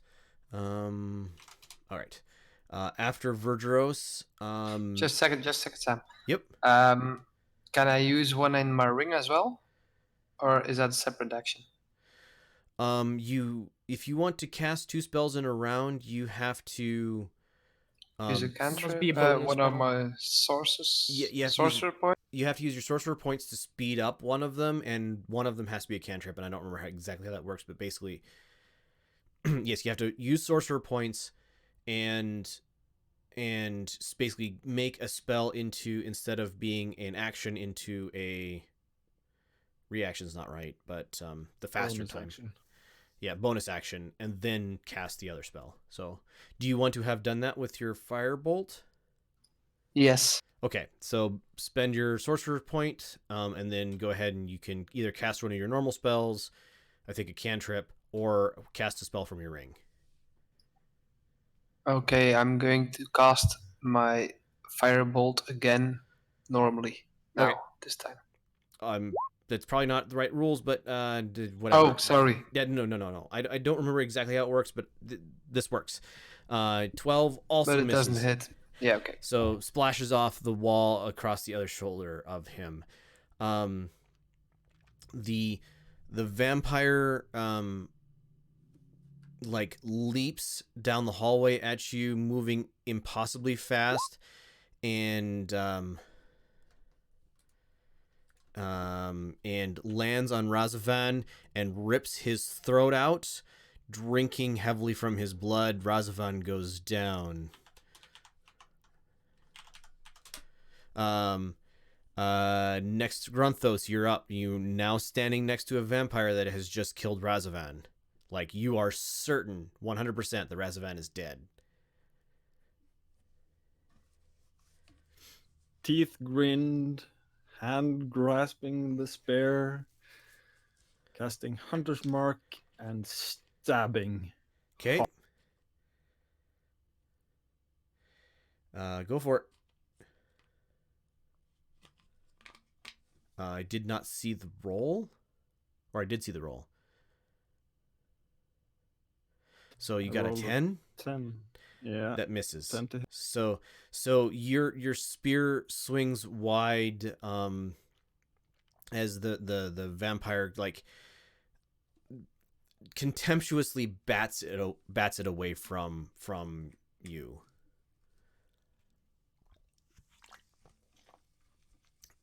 Ooh. And then with that swing, he grabs the spearhead and rips it bodily from your hands. You're pulled forward off balance a couple steps, and he throws the spear behind him. Striggs, you're up. Is the way the vampire is the same direction we have to travel? On the map? If you want to go forward, the vampire is in the forward direction. If you want to go backwards, the vampire is behind you. Striggs, I would like you to make a will save, please. And then do Great. whatever you're going to do. A wisdom, right? Wisdom, yep. Ouch. Great. Go ahead and do your action, sir. Well, if it's the way we're wanting to do, I'll just gonna be casting a chromatic orb at this location. Which types can I choose again? I will do fire because fire seemed to work last. Okay. Do your fire. 20 to hit That'll hit. for 26 26 fire damage. All right. This thing is blasted heavily in the chest with fire. It's like inky black smoke starts rolling up out of its clothing as its clothing is lit on fire. The smell is eye-watering, and it is scoffs again at the damage that you just did it, but you can see like it's raw, like undead flesh, and its chest has been scorched. Hollick, you're up. I stab him with my spear if he is in stabbing reach.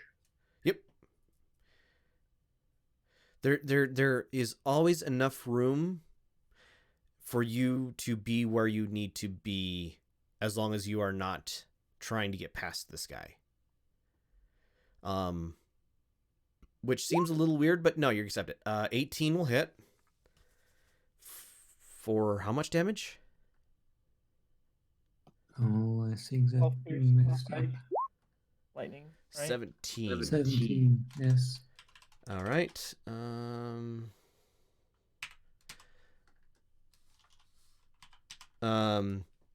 The vampire at the end of, like, once you stab him, scoffs again, reaches out, grabs a hold of Horgold, and like grabs a hold of his collarbone and his face and basically pulls, splitting Horgold in two.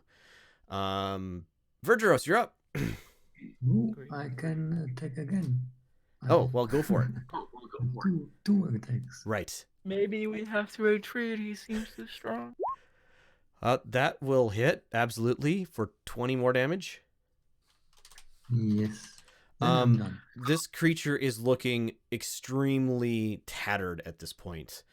Like he has great gaping wounds in his side that are like smoke is rolling out of them.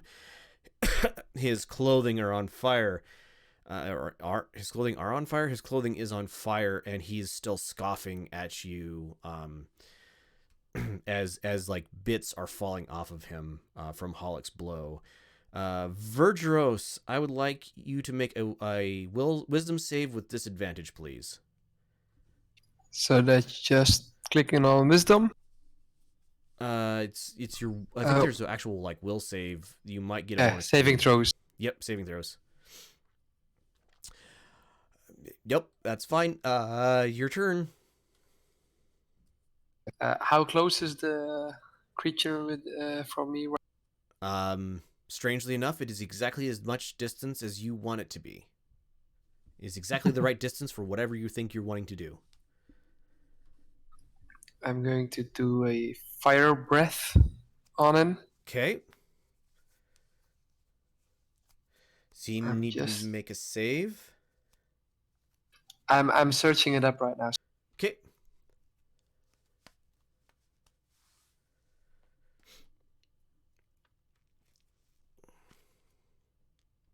Sorry for. No, it's Alright. fine.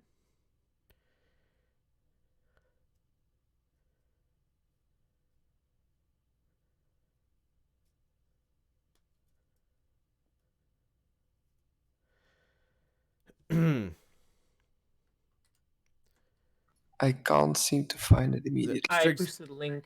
Strix posted a link. Okay. Thank you. Reflex half. Okay.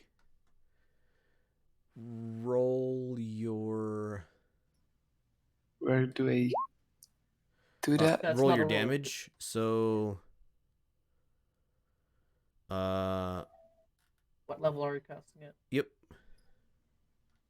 Second level. Wait, do I need to know that spell? I don't know. Are you? You're not a 'Cause dragonborn, it's- right? He is a dragonborn. I am a dragonborn. Right. Never mind. Then this is a spell. I thought he was casting a spell.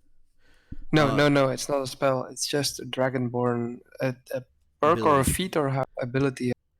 Uh, No, it's different. Second cone deals 2d6 damage to every creature in the area. Third cone. No, it's different. It's different. Oh, it's different? Okay. Yeah, this is a spell. Dragonborn Uh, or draconic bloodline? Draconic Yeah. bloodline. Draconic bloodline.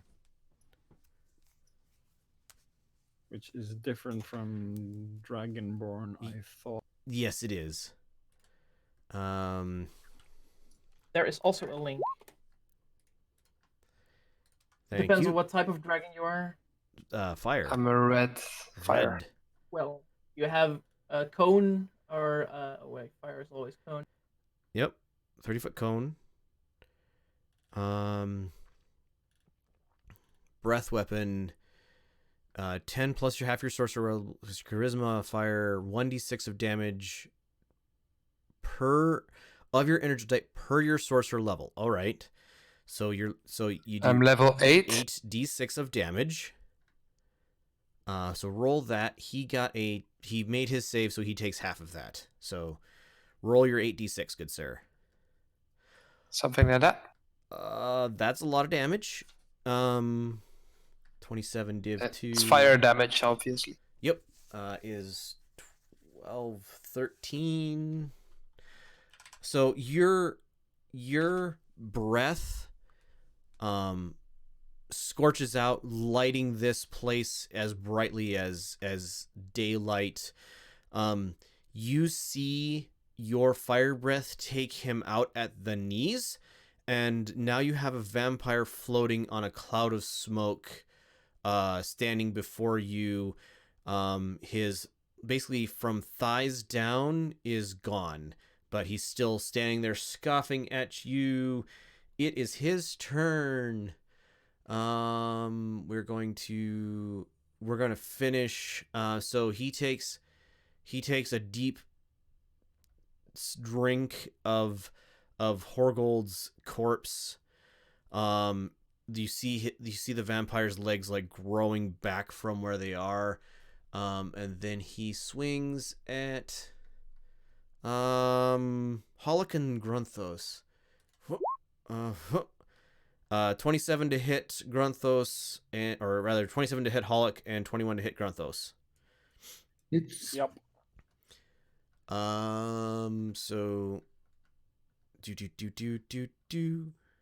8 damage to Holoc and 5 damage to Grunthos. Bludgeoning damage. All right. Grunthos, you're up. Roll a wisdom save with disadvantage.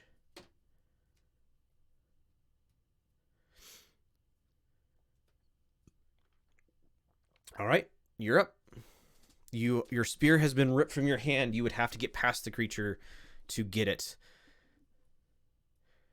And that seems to be a impossible task. It was actually 3d6, as I can see now. It was the wrong page. Whatever. It's fine. For the future. Right.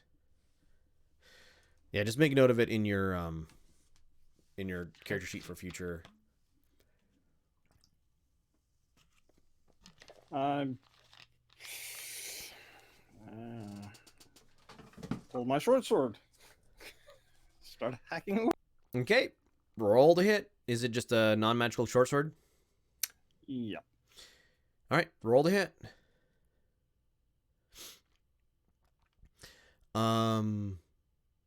You miss.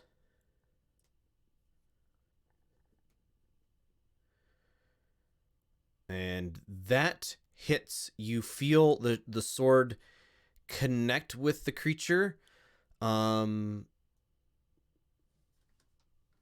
do that much. And you chop off the rest of his right leg at the hip. It falls to the ground and like starts wriggling away from you in a very unsettling method. So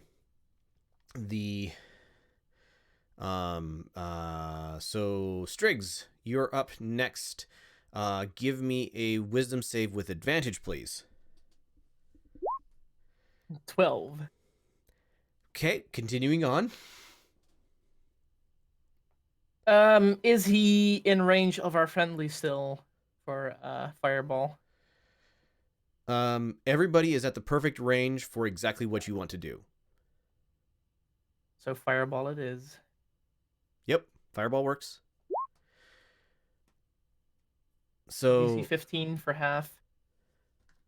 Dex save. okay, he makes it, but it doesn't matter. You hear the creature's scream as your fireball impacts it. First burning it into a mist and then burning the mist out of existence. You guys are left panting, with the sound of the scream still ringing in your head, as you look down to your friends' corpses below you. Razavan's throat messily ripped out, his head nearly removed from his body. Horgold with his chest ripped wide open, his heart fluttering its last strained beat as it settles into silence. You guys the only sound you hear is the sound of your heavy breaths as the scream dies away.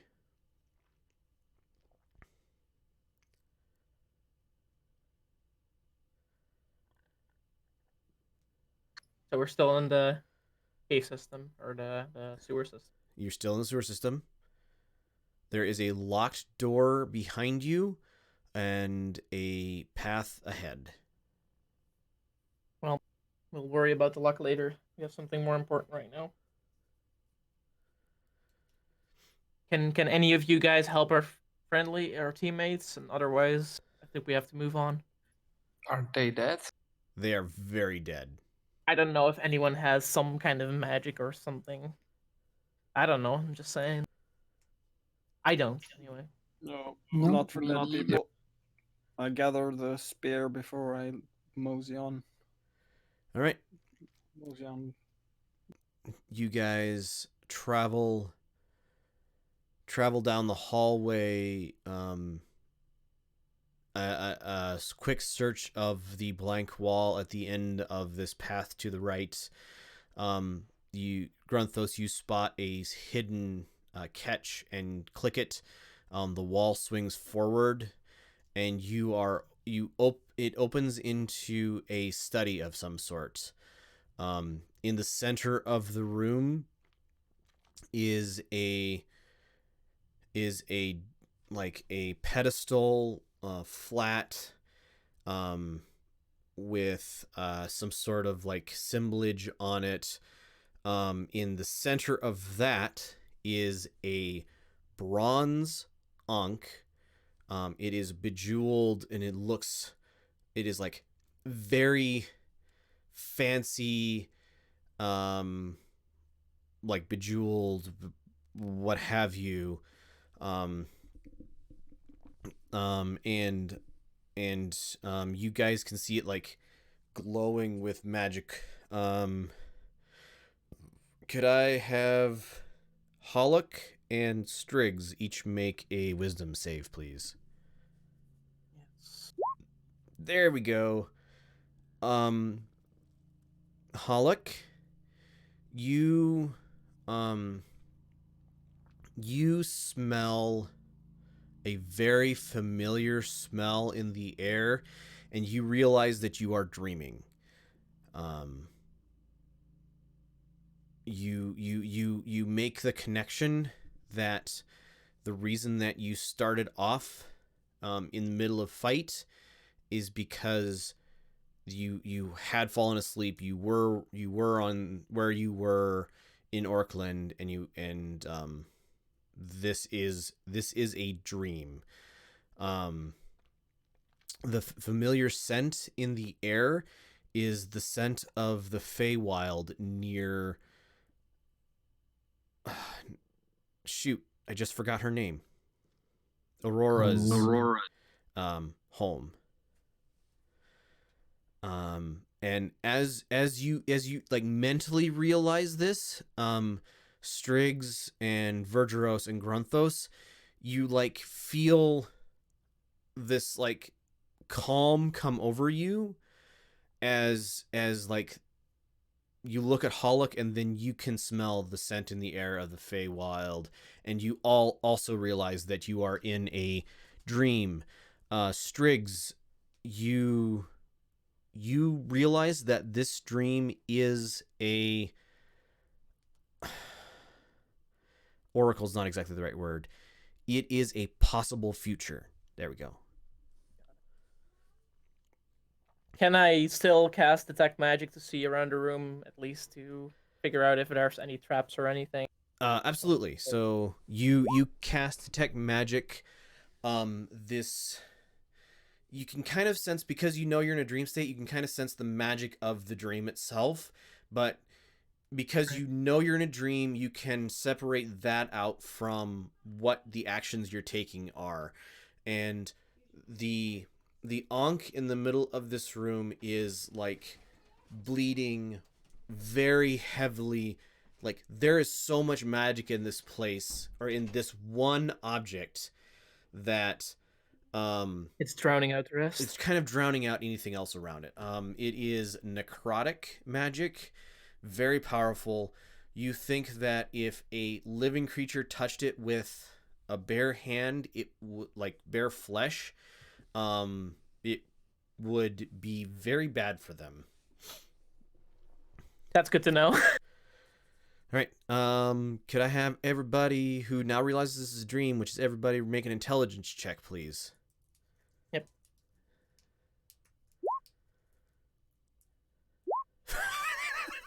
Wow. Great rolls.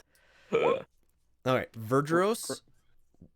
One thing that probably may have passed you as a player, but I wanted to make sure your character realizes, the Ankh before you is a bronze Ankh, not a brass one.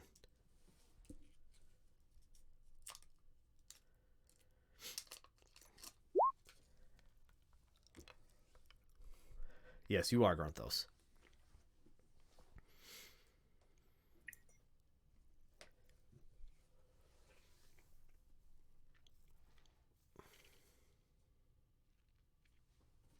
So it's not the Ankh we are looking for. Very likely it is not them. Yeah. As said before, she didn't know for sure either, right? Yeah. And you guys feel the dream kind of fading away, and you all hear a laughter kind of in the back of your brain as the dream fades away. Grunthos, you recognize it, but you aren't quite sure. Hollock, you recognize this as Aurora's voice. You all fall asleep, and you wake up the next day. Hollock, you are the only one who remembers any contents of the dream until you, like, if you tell people about it, they will then remember it, but just as the initial, you are the only one who wakes up and realizes that you guys had a dream last night. And we will go ahead and end there. So, thank you everybody for watching. It's been great having you here. This has been Sonderling Inc. episode 28. I hope to see everybody again back next week. I'll have to tell, make sure everybody tells Shepard and Intertooth that their characters are murdered. They're dead now. They're gonna have to make characters, because I think that's hilarious, but not actually dead. Thank you everybody for watching and listening. It's been great having you here. Bye.